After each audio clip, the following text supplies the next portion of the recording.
Okay, next thing. Me and Kat have been watching TV. Whoa!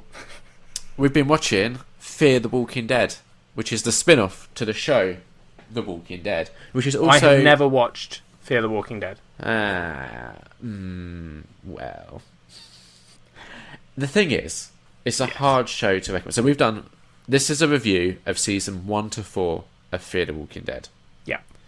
It's a hard show to recommend because for the first 3 seasons, there are 3 good characters, and that's your lot. Out of a cast of, like, in season 1, you've got 2 families kind of joined together. So you start with a cast of maybe, like, 9. Right. And there's only 3... I mean, even in the first season, one of the characters isn't yet good. So the first season, you've got 2 good characters, basically. Right, which is not good. No. It's a slog. It's a slog to get through. Second season, it's still a slog. Third season starts to improve a little bit, and then something happens. And I don't know... So I can't do spoilers here. Yep. But I don't know if this was a decision... Like, who made this decision? Because season 3 ends with a big thing that happens... Yep. And then season 4 starts in the future. There's no references back to that big thing that happened. Everything... You've made me very excited, Liam, and I don't think you meant to. When you say in the future, do you just mean like within the timeline of the show? Yeah. Boring. Yeah. I wanted far future. So what the way they've promoted season 4, I don't know if you're aware of this, but one of the characters from The Walking Dead has crossed over and is now in Fear the Walking Dead. Yeah, you've told me who it is before. Okay. So they promoted it as this, but obviously because The Walking Dead show is ahead of where they were, because Fear the Walking Dead, the whole point of it, when it was initially pitched, it was going to show you the zombie outbreak from Los Angeles.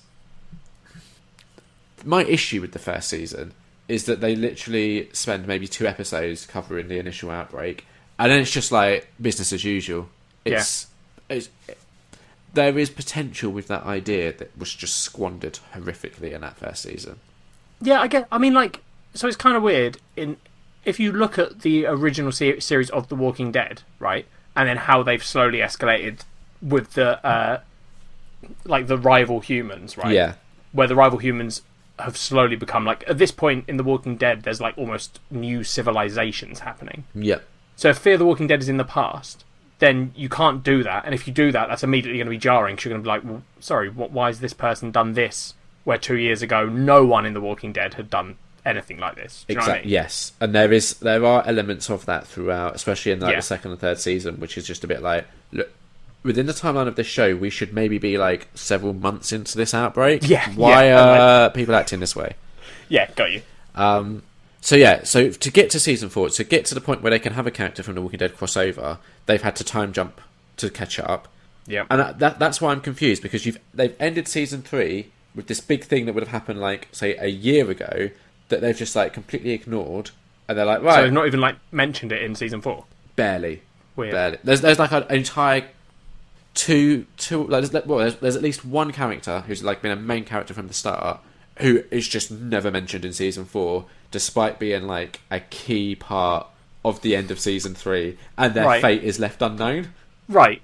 Well, that's just weird. It's so ridiculous.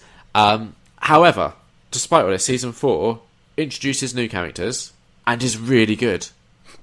It's really good, and I'm so confused by it, because I'm like, a part of me is annoyed that they haven't just continued on the story, but another part of me is just so, like, impressed by what they have done that I can't be that mad at it.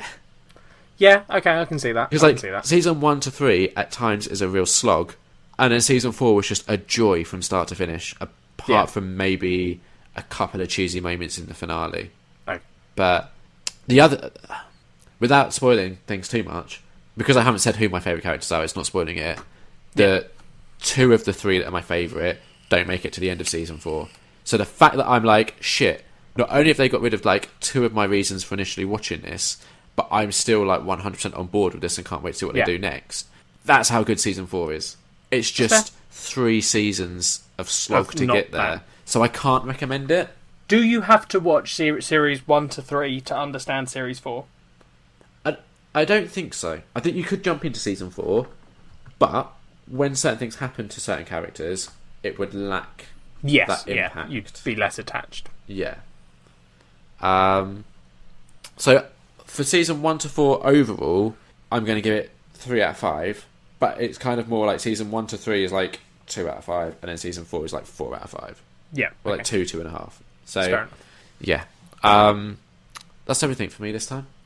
Fair enough.